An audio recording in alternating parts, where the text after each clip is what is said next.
Good afternoon. Wow, once again, let me say it's great to be in the house of the Lord. Amen. We are going to receive His blessing today. Amen. Amen. And siguro, sabihin mo muna yung katabi mo, God bless you. Ayan, nako. There's power in words. Amen. Do you mean it? Amen. Sige nga po, palakpakan natin ang Panginoong Diyos. Amen. Amen. I'm so excited to share God's Word with you today. And let me begin the message by showing you this one. I bumped into an article that would be talking about employee engagement in their company. Gaano ba ka-engage ang empleyado sa kanilang kumpanya? And the survey found out that 45% are partially engaged. Partially. And 26% are completely unplugged. Of course, this data, it really doesn't bother us. It's immaterial unless we know what would be the result. If we are partially engaged and unplugged, completely unplugged, the result of this would be, ito po yun, Gallup study found out that disengaged employees cost companies $300 billion in loss of productivity every year. May nawawala pala pag tayo pala ay hindi naka-engage, ay may nawawala ho pala. Why am I showing this to you? I'm showing this to you because later on we will be translating employee engagement to employee engagement into church engagement. Itra-translate po natin siya mamaya, At makikita po natin pag sa kumpanya, sa secular, ang laki po ng nawawala.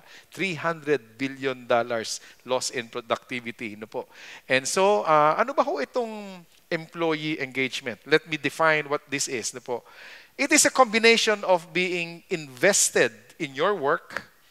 It's knowing your company's goal and having the tools and the drive to contribute to your organization effectively. Yan pala ho ang apat na gustong iparating dyan ng employee engagement. What does the Bible say about engagement? Ano ba ho meron bang verse na ikaw ay engage? In Psalm 103, verse 1 and 2, let me read to you. Sabi po, "Bless the Lord, O my soul, and all that is within me. Bless His holy name. Bless the Lord, O my soul, and forget not all His benefits." If this verse is not talking about engagement, I don't know what is. Ito po ay sinasabi, bless the Lord, all of my soul, meaning lahat ng aking buong pagkatao, ang aking isip, ang aking puso, ang aking mata, ang aking kaluluwa, ang aking kidney, ang aking liver, ang aking balon-balunan. Meron ba ho tayong balon-balunan? Ang lahat ng atin ay kailangan naka-fully engage sa ating Panginoong Diyos. And this is what we're going to talk about today. And today, as I preach, we will be processing, are we really engaged in our church? Are we engaged in the Word of the Lord? Are we engaged in kingdom building? I-analyze po natin ang ating sarili sa ating pagpipreach po ngayon. Can we bow our heads and let us pray? Dear God, Heavenly Father, thank you, Lord, for this wonderful afternoon, Lord, that you have brought us into the house of the Lord, the house of prayer, the house of worship, the house where miracles do happen. Today, speak to us your word, and as we listen, Lord, to your powerful message, Lord God, change us and allow us to become a better Christian. We commit to you this wonderful afternoon, and this I pray in Jesus Christ's mighty name. Amen and amen. Sige po, palakpakan po natin ang Panginoong Diyos. And when I tried to prepare the message, engage, hindi ko po mapigilan ang aking sarili na maalaala ang 2011. Alam niyo po, ang 2011 para sa akin ay very, very memorable. Bakit? Dito po, kinuha ni Lord ang aking nanay. Kinuha ni Lord ang nanay ng aking asawa. Same year. Kaya memorable ang 2011. Dito po nagkasakit ang aking anak, 2011 na matindi. And dito rin may nangyaring kababalaghan sa ating simbahan na napakaganda. Bakit? 2011, I have invited a pastor from Church of God, Tampa, Florida, named Tony Stewart. At sabi niya, can I preach for 7 services? He was challenging himself that he wanted to preach for 7 services. Sabi ko, sige, wala problema. So, 7:30, preach siya. Ano po, pinakilala ko siya. 9:30, preach siya. He would be preaching the same sermon. No po? We will be doing the same thing. He preached and his wife will sing. And then 11:30, preach po ulit. 1:30, preach. No po? And then, nung 3:30, something unusual happened. Something unusual. For some of you, you have heard the story. Let me just reiterate the story for some who have not heard this story. Something unusual during the 3:30 service. Ano ho nangyari noon? The heavy presence of God was in the church. Wow. Alam niyo po, binisita ng Panginoong Diyos ang ating iglesia noong November 2011. Nakakatuwa po, di ba ho? At and I was seated there, seated here in front kasi i-introduce ko yung pastor, And the heavy presence of God, wonderful heavy presence of God was like a punching bag, and I was holding the bottom of that punching bag. It was so heavy, yet it was so light. Heavy, but it was light. So ganun ako ng ganun, ina-analyze ko, ano ba to? Hindi ko pa alam na heavy presence of the Lord. In fact, dahil I was so engaged, nakalimutan ko pong i-introduce yung speaker. So hindi ko na malayan, umakyat na po yung speaker, naglalakad po siya dito, lakad. And then, tinawag niya yung aking attention, sabi niya sa akin, Pastor! Hey, Pastor! So, diyan ako sa harap. So, nagulat po ako. Ako nga pala, nasa harap na siya. Sabi niya, I cannot preach. Hindi siya makapag-preach. Uulitin niya lang yung mensahe, hindi na po siya makapag-preach. So ako naman, ganun-ganun, nakuha niya yung attention ko sa isip-isip ko. Bahala ka sa buhay mo dyan. Do whatever you want. He cannot preach. The presence of God was there. And then all the worship team, can you imagine? All the worship team had a locked jaw. They cannot sing. The musicians cannot play music. The music had stopped for 1 hour and 15 minutes. At ang kongregasyon, they have just remained there. And we were worshiping.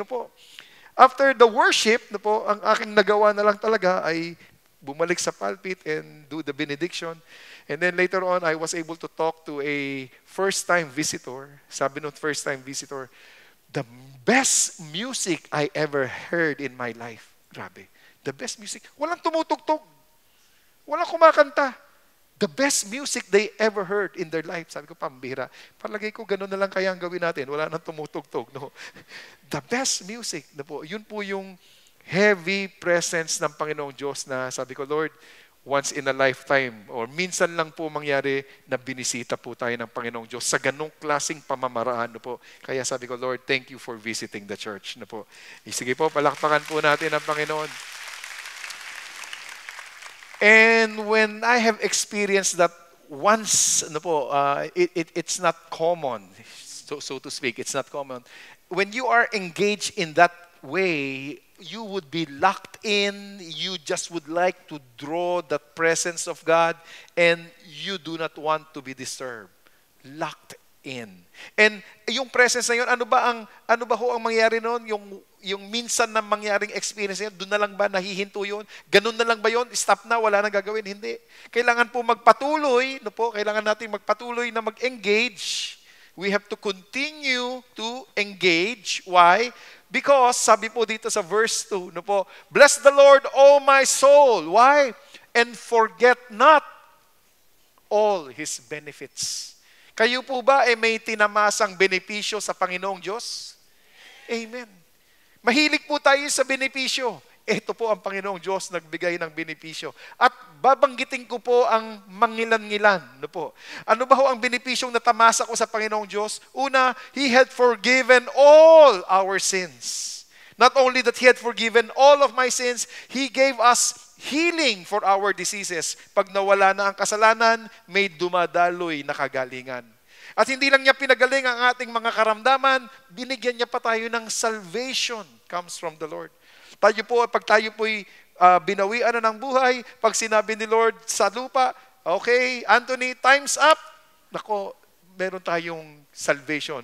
Papasok po tayo sa langit. Amen. At habang hindi pa nangyayari yun, habang tayo po ay nasa lupa pa lang, dito sa lupa pa lang, tayo po ay binebless na ng Panginoong Diyos. Hindi siya nagsasawang pagpalain ang kanyang mga anak. Sige po, palakpakan po natin ang Panginoon. Forget not all His benefits. And that is why when I engage myself in the ministry, as I do engage myself, of course I know I cannot surpass what God has done for me. I kept on saying this, and I love repeating this. Hindi ko po malalampasan ang ginawa ng Diyos sa buhay ko. Hindi ko man lang kayang tapatan. Kaya ang akin pong ginagawa sa aking paglilingkod sa Panginoong Diyos, ito po ay makabawi-bawi man lang. Makabawi-bawi man lang. At yun po yun.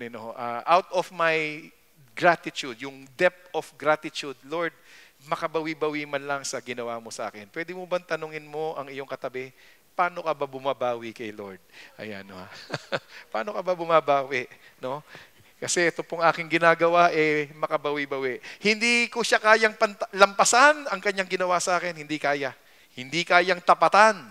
Ang aking pong ginagawa ay makabawi-bawi lang po sa kanya. No? At ito pong para makabawi, alam ko naman po ang aking doktrina. Inuulit-ulit ko po ito. I believe I cannot be saved by good works. Amen ba ho yun? All the good works that I would be doing, it will not save me. I and you are saved by grace. Amen? We are saved by grace. Alam ko po yung aking doktrina. Kaya lang, kahit alam ko ang aking doktrina na ang aking kabutihan ay hindi ko ikaliligtas, hindi mo ko maaawat. Gusto ko pa rin gawin. Gusto kong makabawi-bawi sa Panginoong Diyos. At kung may nagtatanong dyan, paano ba tayo makakabawi? Paano ba ako makakabawi kay Lord? Well, ito po, bibigyan ko po kayo ng pamamaraan, how to engage. Let me now go back. Ito po ang employees engagement. Let me put it in one side, and let's translate it into church engagement. If employee engagement has this what I call investment in your work, of course, church engagement, we have to invest in our ministry. Kailangan kang mag-invest sa iyong ministry. Meron bang biblical verse? Meron bang verse? Meron bang biblical principle na kailangan tayong mag-invest sa ministry? Oh yes, in Matthew chapter 6 verse 20, but lay up for yourselves treasures in heaven. Amen ba ho yun? Lay up for yourselves treasures in heaven where neither moth nor rust destroys and where thieves do not break in and steal. The word lay up, syempre minsan hindi natin mag-gets ano ba ibig sabihin yan. The word lay up, it means invest for yourself treasures in heaven. Doon ka mag-impok ng iyong kayamanan. Pakisabi sa katabi mong natutulog, invest. Ayan. Ayan, nagising na po siya. Mag-i-invest na po yan. Lay up for yourself. Invest in heaven. Sa lupa, dito po sa earth, tayo po ay naghahanap ng magandang pag-i-investan. Amen ba ho yun? Meron ba ho kayong pang-invest? Tumahimik na. Pag tayo po ay may konting kayamanan, naghahanap tayo ng property, lupa, we want to invest. Yung prime property. Pag tayo po ay naghahanap ng eskwelahan para sa ating mga anak, we invest in their education. Pag tayo po ay naghahanap ng insurance, gusto natin yung hindi tayo maloloko, we invest properly. Marami tayong pinag-i-investan. Negosyo, invest. Alam niyo po, ito po ang isang pinakamagandang negosyo. Hindi lalangawin, hindi po uuurin, hindi po kakalawangin, hindi mananakaw. Pag tayo po ay nag-impok sa kalangitan. Amen ba ho yun? Sige po, palakpakan po natin ang Panginoong Diyos. So how can I invest? Is it only in monetary term that we can invest? No, it talks about our availability. This is how we could invest. It talks more than our money. It talks more than it's more than our property. Yung hindi lang yung kung anong meron ka. Ang tanong kung meron kang ibibigay na panahon para sa Panginoong Diyos. How available are you? And the word available, it's two words combined to one. Avail is at one's disposal. And able, of course, medyo na po yan, yan po ang ibig sabihin, capable of being used. Capable of being used. So, ako po ay at one's disposal when the king says, go, I am at your disposal. Pag sinabing go, pag sinabing stop, ako ay depende sa kumpas ng Panginoong Diyos. At one's disposal, and I am capable of being used. Pag hindi tayo available, paano ako mag-i-invest? Paano ako mag-e-engage? Mahirap. Mahirap. Minsan naman po, ang alibay ng isang tao ay hindi ako capable. Nag-try ako ng choir, nag-try ako tumugtog, hindi ako capable . Totoo naman po yun. No? Ako rin po, nung sa aking bagong Kristiyano, when I was young in my faith, I tried to sing. I tried to work out with my voice. Alam niyo po talagang, willing but not able. Meron bang ganyan dyan? Willing but not able. Pag ako po ay kumanta, pag gusto niyo ba na sample? Huwag na. Pag ako po ay kumanta, pambihira, sa langit na totono yun. Si Lord na lang ang makakaunawa nun. I am willing but not able. So minsan ito po ay nagiging excuse that we are not capable. Mind you, this is how I want to encourage you. If I am not capable on one part, the body of Christ is so big. The body of Christ po ito .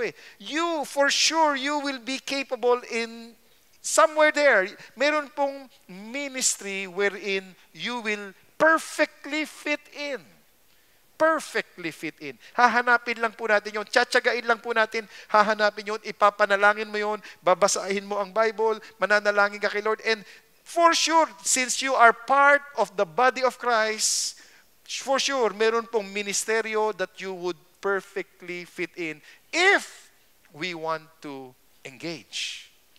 If we really want to invest. If we really want.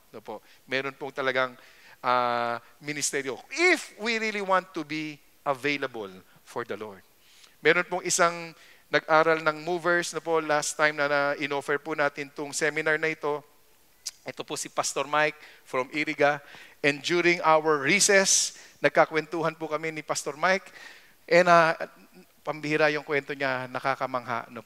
Sabi niya, siya po ay nagsimula or nagtrabaho siya sa ABS-CBN. Siya po ay nagsimula as parang producer, line producer, segment producer. Then he became the segment producer. Siyempre, hindi ko naman naintindihan yun. Wala ako sa production. Ang naintindihan ko na lang doon ay nung sinabi niya, as the executive producer, ang sweldo ko, pastor, ay 6 digits. Ayun, naintindihan ko na yun. 6 digits na ang kanyang sweldo as executive producer. Sabi niya, wow. Sabi ko, taas pala na sweldo mo ron.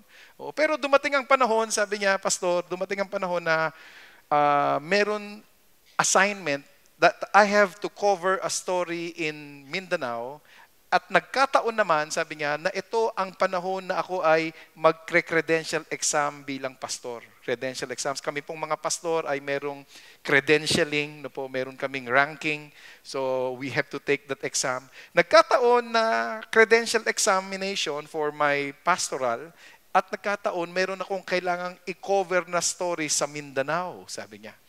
At alam na naman namin, ang kalakaran dito sa aming kumpanya, pag hindi mo kinover yan, yung panahon na hindi mo kinover yan, if you don't take it, then you're out. You are fired. Ganun daw. Pag hindi mo kinuha, you are fired. So yung credentialing exam, sa totoo lang naman, pwede naman niya ipagpaliban yun. Pwede niyang kunin next month, pwede niyang kunin 6 months from now, or a year from now. Pwede naman yun. But sabi niya, hindi . Nag-commit na ako kay Lord na iti-take ko tong exam na ito. So, sinabi niya doon sa kanyang kumpanya, I will not be covering the story in Mindanao. I will not be covering it. Sabi ng kanyang boss, then, you know what will happen? You are fired. So, when he was fired, ano ba ho ang nangyari doon? Hindi po lingid sa inyong kaalaman, ano po ang nangyari doon? 2009, ito po ang nangyari doon. No? If you're familiar with that, there were 58 people who were massacred, that was 2009 I think, and 32 journalists was killed. Ito po yung Ampatuan story, if you're familiar with that. Wow. Kung hindi niya inuna si Lord, kung hindi niya ginawang available ang sarili niya sa gawain ng Panginoong Diyos, i-cover niya yung story. Na ibig sabihin, buhay pa yung mga taong ito noon. He would be covering the story, and for sure, pag kinover niya tong story na to, isa na rin siya sa mga na-cover dyan. Naunawaan niyo ba ho ako ron? Isa na rin siya sa mga kinoberan dyan. So sabi nga, hindi ko makakalimutan kung paano ako niligtas ng Panginoong Diyos sa mga ganitong bagay. Nung inuna ko ang Panginoong Diyos, sabi niya, pinag-ingatan ako ng Panginoong Diyos. Purihin ang Panginoong Diyos. Wow. Kaya kung ang sabi natin, invest for yourselves treasures in heaven, kung si Brother Pastor Mike ay nag-invest lang sa ganung pamamaraan, pambihira, tubong lugaw na tong pastor na to. Di ba ho? Tubong lugaw na. Kaya tanungin mo ang katabi mo, available ka na ba? Ayan, di ba? Can you make yourself available? Tuloy po tayo sa ating pag-aaral. Companies, they have to know their visions, their goal. Of course, the church, we have to know the church vision. Alam ba ho natin ang church vision? What's the vision of this church? Ano ba ang vision ng kinapalolooban mong simbahan? Ano ba ang vision ng church? This is the vision of the church. That the men and women of the Church of God, Dasmariñas, aspire to transform Dasmariñas and its neighboring communities into a born-again city in our lifetime. Yan po ang ating ina-aspire. Na makita natin ang ating syudad ay born-again city, makilala siya as born-again city, at ang Cavite ay born-again province, at syempre gusto natin born-again Pilipinas. Amen. Di ba ho? Amen. At paano ho mangyayari yun? Kailangan makadevelop po ng mga manggagawa, ma-mobilize po ang mga manggagawa, magkaroon ng mga leaders. Kailangan po natin ng mga leaders para po ma-mobilize po natin ang mga bagay-bagay. At alam niyo po, nare-remind po ako kay John Wesley. Isa pong pastor in the 1700s, in the 1800s na po. Ito po ang sabi nitong pastor na ito. Sabi niya, give me 100 preachers who fear nothing but sin and desire nothing but God, and I care not a straw whether they be clergymen or laymen. Whether pastor siya o hindi siya pastor, wala siyang pakialam. Such alone will shake the gates of hell and set up the kingdom of heaven on earth. Bigyan mo ko ng 100 preacher, whether pastor siya o hindi siya pastor, wala siyang pakialam doon. At itong 100 preacher na ito, kung sila ay, they fear only nothing but sin, and they desire nothing but God, such alone will shake the gates of hell and will set up the kingdom of heaven on earth. Yung kaharian ng Panginoong Diyos ay pupunta sa lupa. Kung merong mga tao na ang kanilang takot lamang ay magkasala at ang kanilang desire lamang ay paano ba mapiplease ang kanilang Panginoong Diyos, it will shake the gates of hell. Wow. And set up the kingdom of heaven on earth. 100 leaders. 100 leaders.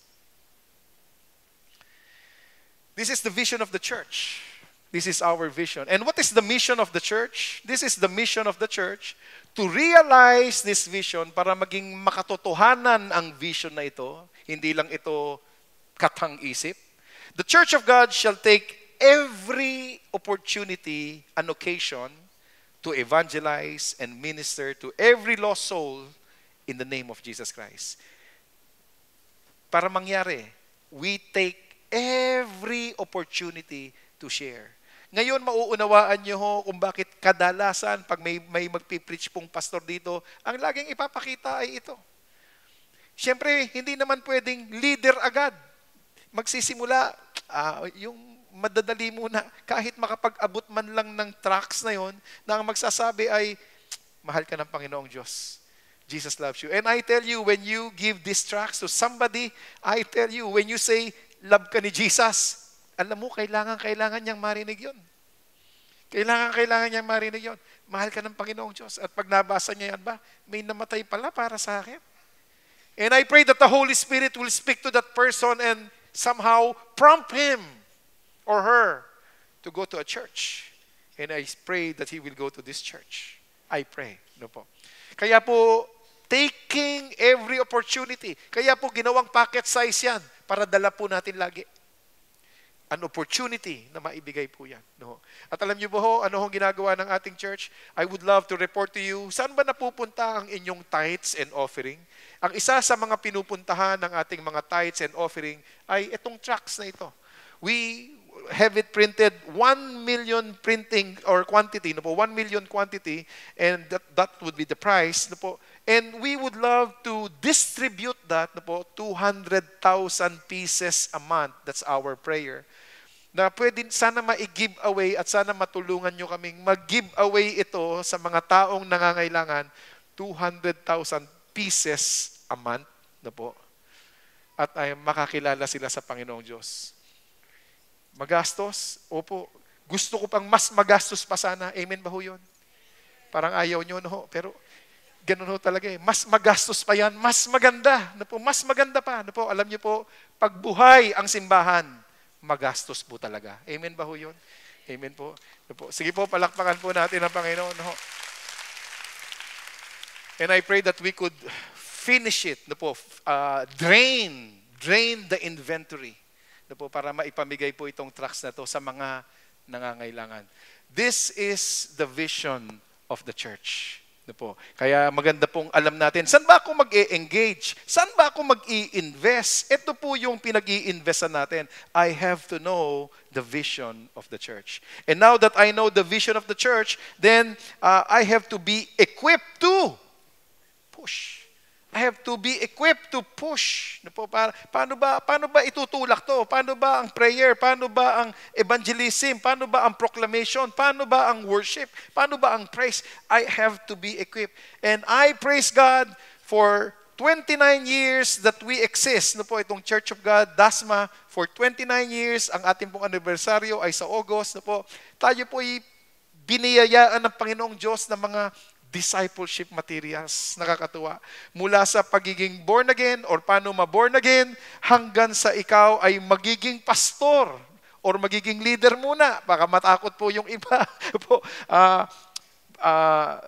Na born again, kung paano ma-born again, kung paano lumago sa pananampalataya, paano maging leader, paano maging pastor. We have all the equipment. We have all the tools. Salamat sa Panginoong Diyos at meron po tayo niyan. And my prayer is, church, we have to engage. We have to make ourselves available. If we want to grow in our faith, if we want to be matured in our faith, we really have to engage ourselves in all of this. Sapagkat pag hindi po tayo nakapag-engage, nababansot po ang ating pananampalataya. Ang mundo po, ngayon po ay, if I may use the word, ang mundo po ay pinuputakte ng isang katutak na issue. Tama ba ho ako? So many issues bombarding or buffeting our children, buffeting the church. Marami pong issue. Meron pong issue about pornography. Pornography, right now, it's just a click away. Issue po tungkol sa LGBT, DEFG, XYZ. Dami po niyan. Issue po patungkol sa remarriage and divorce. Issue po patungkol sa papatato. Issue yan. Issue patungkol sa gambling. Issue po about morality. Issue po, isang katutak pong issue. Marami pong issue. At pag tayo po ay hindi nag-engage, if we don't go deep into the Word, ang atin pong mga anak, this is what I found out, ang ating mga anak, The millennials are more engaged in the world rather than in the Word. Can I say that again? Millennials are more engaged in the world rather than in the Word. And in so doing, pag ikaw ay ganyan, the millennials will have the tendency to defend the world rather than the Word. Mas dedepensahan niya ang mali kaysa sa tama. Kasi hindi niya naiintindihan yung tama. Kasi hindi siya engaged doon sa tama. Kaya pag siya po ay karamihan ng kanyang kasamahan ay engaged in the world, yung Kristiyanong may pananampalataya, hindi niya madepensahan. Ang nadedepensahan niya na yung mali. At nabibit-bit na siya ng mali. Because he is not engaged in the Word. The millennials. At ang millennials, sino naman po ang sinusundan niya? Sinusundan niya siyempre tayo. Tayong mga bagets. Tayo lang kanilang tinitignan. Paano ba ho tayo ka-engage sa salita ng Diyos? Alam niyo po, 2 weeks ago, ako po ay nakatanggap ng isang napakalaking kayamanan. Gusto niyo ba humakihati? Parang ayaw niyo, no ha? Ako ay nakatanggap ng isang napakalaking kayamanan. Ito po, ipapakita ko sa inyo ang aking kayamanan. Ayan, no? Wow. Wala na po talaga. Apostolic na, no? Ito po, 2 weeks ago, no po, ako po ibinayaan ng Panginoon ng isang apo. My first grandchild, no po. Si Gabriela, atapang-atao, hindi atakbo, no? At ayan po siya, no? At ano daw ang feeling ng lolo? Hindi ko pa alam. At ang alam ko lang po, ako po may bagong ministeryo. Ang tawag ko dito ay Apostolic Ministry. Ayan. And why am I showing to you my grandchild? Na po, nagsisimula na po siyang magministeryo sa inyo. Ano ba ho? Ba't ko pa ito pinapakita?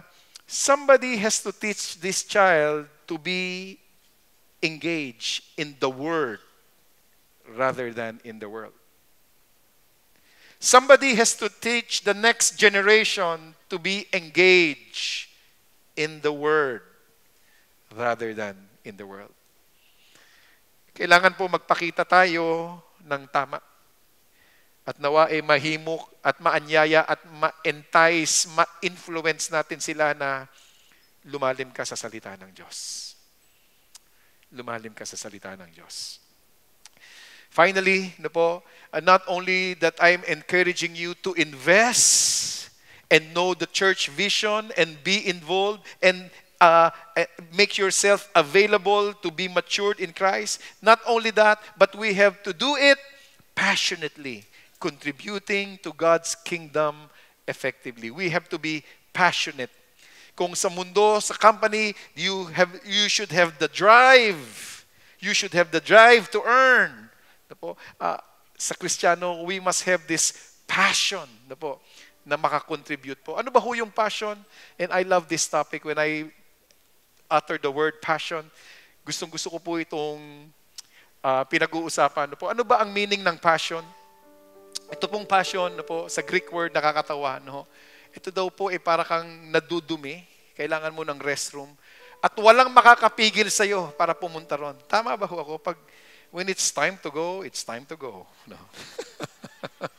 Kahit 10 elepante ang humarang dyan, tabi. When it's time to go, it's time to go. That's passion. And what do you mean by passion? As I say it to myself, this is how I define passion. Kung ikaw ay passionate sa isang bagay, you will do this whether you get paid for it or you don't. Ito pa rin ang gagawin ko. Bayaran mo man ako o hindi, gagawin ko pa rin to. Ano ba yung passion? Ang passion ay, kung ito man ang aking ikamamatay, okay pa rin. Kasi ito passion ko eh. Kaya nga po nasasabi ko minsan sa congregation, ano ba ang aking ideal death? Ang aking ideal death is when after my preaching, not on this service, on the last service.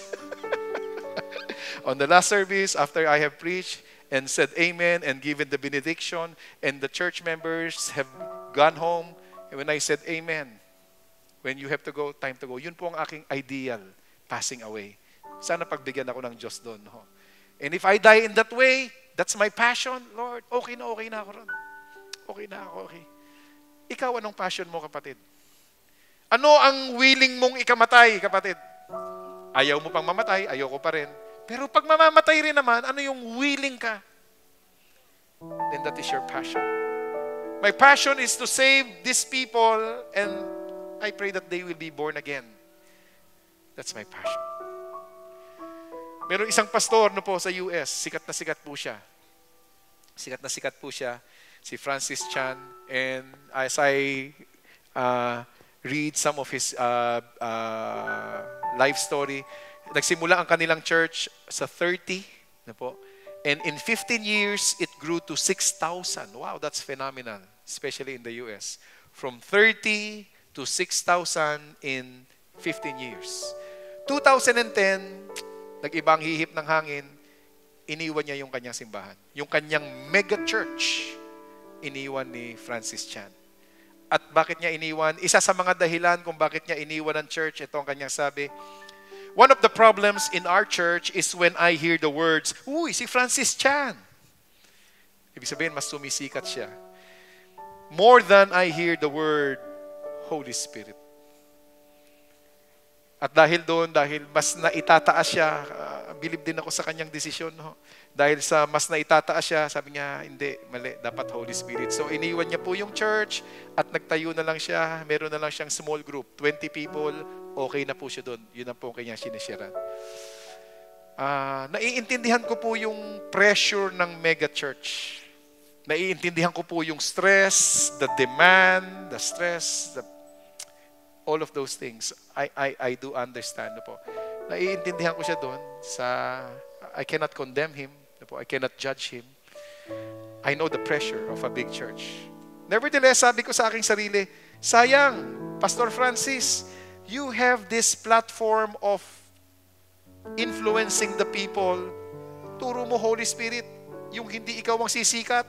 Yung Holy Spirit, pwede mo naman i-influensyahan yung mga taong yun ng ganon. Bakit hindi mo pa ginamit yung platform? Iniwan mo na lang sila ng ganon. Merong kanya-kanyang pananaw ang tao. No po? Kaya sa church na to, kapatid, parang awa na po natin, walang ibang sisikat kung hindi ang Panginoong Hesukristo. Yun lang.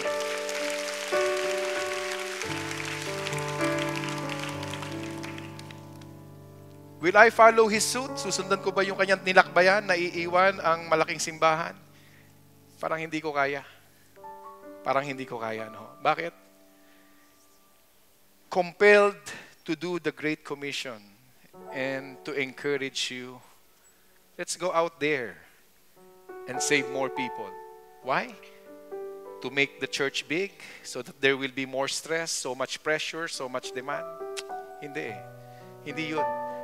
The demand, you are compelled by the love of God. I want to be very careful here. Compelled by the love of God to save those who are lost. Yun lang. That's why I don't want to lose this platform. Kasi yung magagawa ko mag-isa, walang mangyayari, mas magandang magagawa natin ng lahat. Wala pong makakapantay ron. Yung sabay-sabay po natin gagawin. Compelled to do the Great Commission. The world, if they will not accept Jesus Christ to be their Lord and Savior, please hear me, they will go to hell. Yun talaga yun. Yun talaga yun.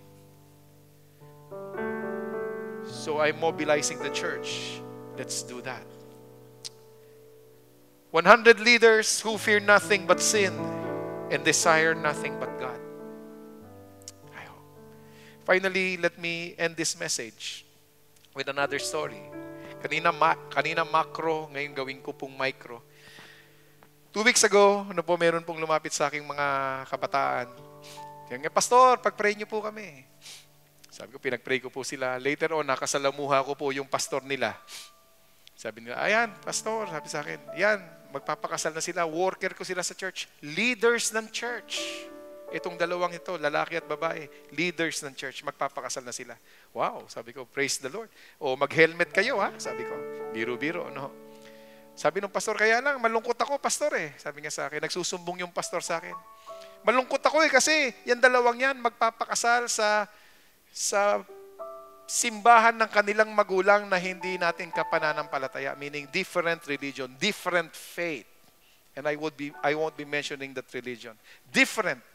Wow, sabi ko talaga. Sabi ko, ilang taong ka na ba? 27, 28. Wow. Sabi ko, hindi ba may desisyon na kayong sarili? Hindi kasi aatin yung mga magulang namin pag hindi kami doon nagpakasal. In fact, pastor, pag doon kami kinasal sa simbahan na yon, sa hindi born again, abay pa yung mga worker ng church. Sabi ko, ba talagang may loko pala to, no? Sabi ko, idadamay pa yung mga worker ng church. Sabi ko, pinangaralan ko po yung mag-aasawa. Sabi ko, meron bang tatayo at ipaglalaban ng kanyang pananampalataya? Pastor, hindi aatin yung mga magulang ko. Sabi ko, uulitin ko yung tanong, meron bang ipaglalaban ng kanyang pananampalataya kahit sa kanyang magulang? Para balang araw makita ng kanyang magulang, pambihira, ang aking anak may prinsipyo. May makadiyos na prinsipyo na ipinaglalaban niya ang kanyang pananampalataya. If we are not workers, if we are not engaged, napakahirap ipaglaban ng hindi mo alam kung ano pinaglalaban mo. Natatakot ka, in fact, ipaglaban yan kung hindi mo alam.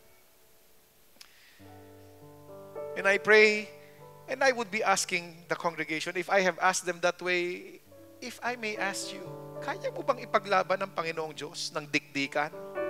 Ng patay kung patay? Pag minsan, hinamon na yung pananampalataya mo, pag hinamon yan, to the point na mawawalan ka ng trabaho, ipaglalaban mo kaya yan? Ipaglalaban mo kaya yan?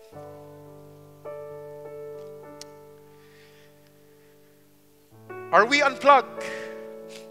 Are we partially engaged?